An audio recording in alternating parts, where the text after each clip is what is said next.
Hi, Max from Enactivate, and today I want to talk to you a little bit about some of the pitfalls of meditation and breathwork. As wonderful as they are, I certainly recommend them. I've been enjoying them for 30 plus years, but there are some pitfalls, some little traps that you can get into with inner work, with breathwork and meditation. And if you know about them in advance, you can avoid them and you're not going to waste time on them. Now, I personally fell into all of these pitfalls, wasted a lot of time and energy trying to figure this out, but I want to share with you how you can understand them so that you don't have to fall into them and you can smoothly navigate them. So there is a problem. I had this problem, and it was that I was meditating regularly, daily for long stretches, and I was getting some very interesting and powerful experiences from that. What happens when you meditate or do breath work is you tune your awareness, your consciousness to a different frequency, a higher frequency, we could say, or a more expansive frequency. There's many different ways you could express this, but there's a shift in consciousness that takes place that's very real and very fundamental. And if you do it regularly, you can really achieve a big shift in your awareness. And everyone who I know who's done meditation or breathwork for a long period of time expresses that it creates this incredibly valuable and profound shift. That in itself is wonderful, right? It's wonderful, and it can be extremely joyful, even blissful, ecstatic. It's very powerful. The problem is, in order to integrate that experience, it really takes some understanding and it takes work. And what does that mean? That means, let's say we have a time in our day, let's say it's 30 minutes or an hour. We're doing a meditation, we're doing a breath work, and in that time we're tuning into this frequency, we're allowing ourselves to become more open, we may become joyful, we may become grateful, there's peaceful, there's different states, but they all tend to be what people could call, or what I would call, a high frequency state, an aligned state. Great. But what happens next? There's the problem, right? What happens next?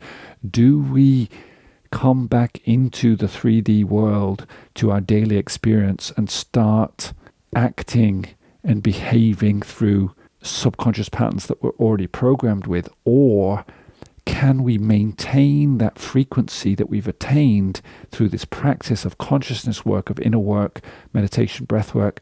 Can we maintain that frequency throughout the day? Now, some people may say, well, yeah, I just maintain it. But the reality is, for most people, there's a big difference between the state of doing the inner work and the state of, let's say, dealing with taxes, or dealing with a parking fine, or dealing with a partner, or dealing with a child. It's almost like there's two different people now.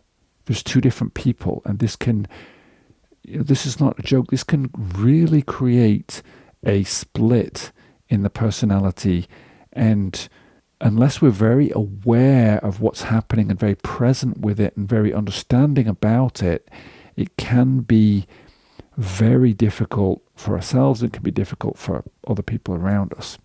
So this vibrational gap, this is really the root of the problem. What happens? The vibrational gap is a phenomenon, is an effect where we're in one state in a meditation or breath work, in a totally different state as we conduct our daily business and we go about our work or relationships or whatever it is.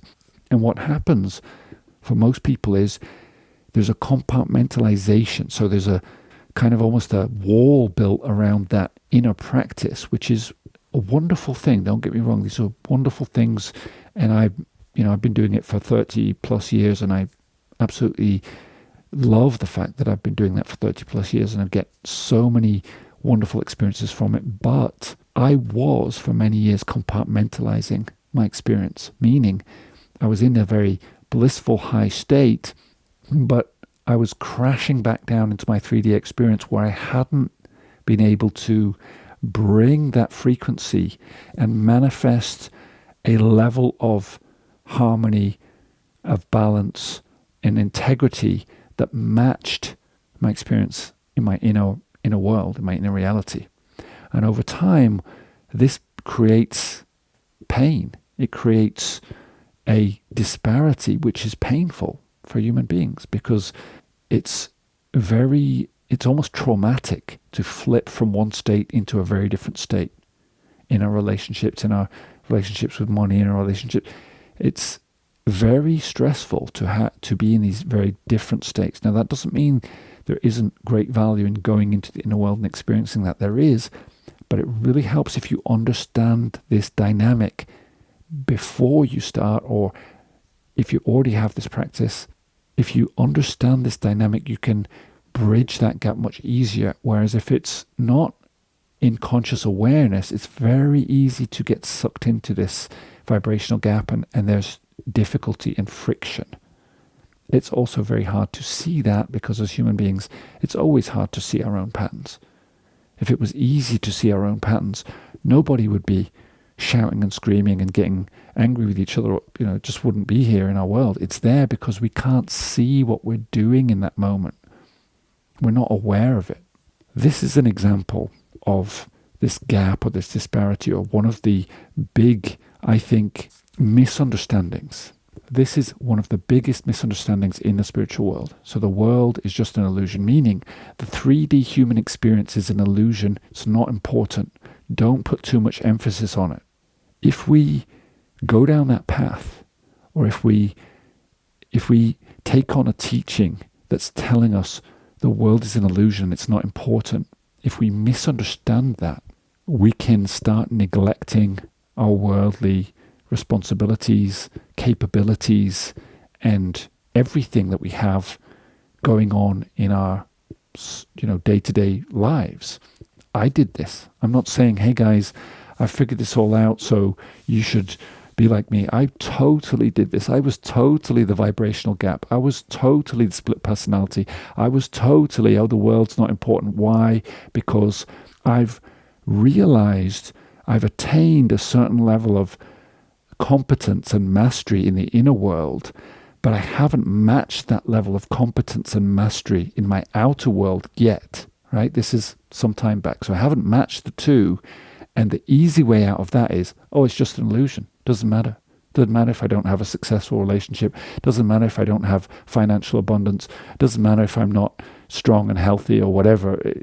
Of course, these things matter, but somehow when we get sucked into this idea of the world as just being an illusion, we put less importance on the worldly things, and we create this dichotomy, this separation, this difference between our inner and our outer experiences. And this leads to, if we start to really believe, it's just an illusion, this leads to escapism, hiding from the world in meditation, rather than just enjoying a meditation, enjoying a breath work, and then enjoying our activities in the world as well. In balance, we start to say, well, this is the real thing, the inner experience.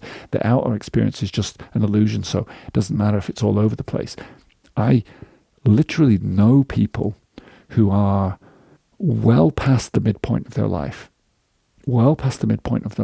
still living at home with mom's doing the washing of the clothes, and working in Japan, a convenience store, konbini we call it, has a regular meditation practices, been doing that for many, many years.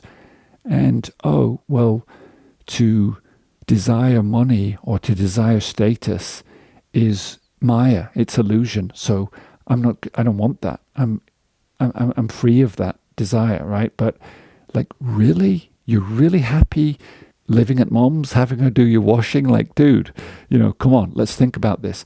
Is that the highest expression of you as a human being? Or are you taking the easy route because somewhere you've heard a teaching that the world is just an illusion, therefore I don't have to get my stuff together and really make this work. I can just take a shortcut and hang out in the inner world in meditation and just suck it up when I have to do things I don't really want to do in my job that I don't like or whatever, right? It can also lead to chasing events fanatically, right? Now that doesn't mean going to events. It can be a wonderful thing and you should enjoy that. The point is, if it becomes, I have to be there because I don't want to be here.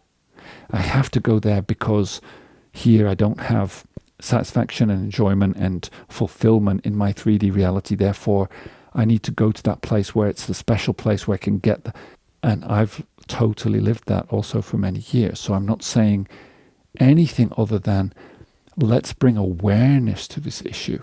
Let's bring awareness to this dichotomy, to this vibrational gap, and this understanding teachings like the world is an illusion, which I think is a valid teaching, but it has to have the right context around it. A Zen proverb that I really like on this topic: before enlightenment, chop wood, carry water. After enlightenment, chop wood, carry water.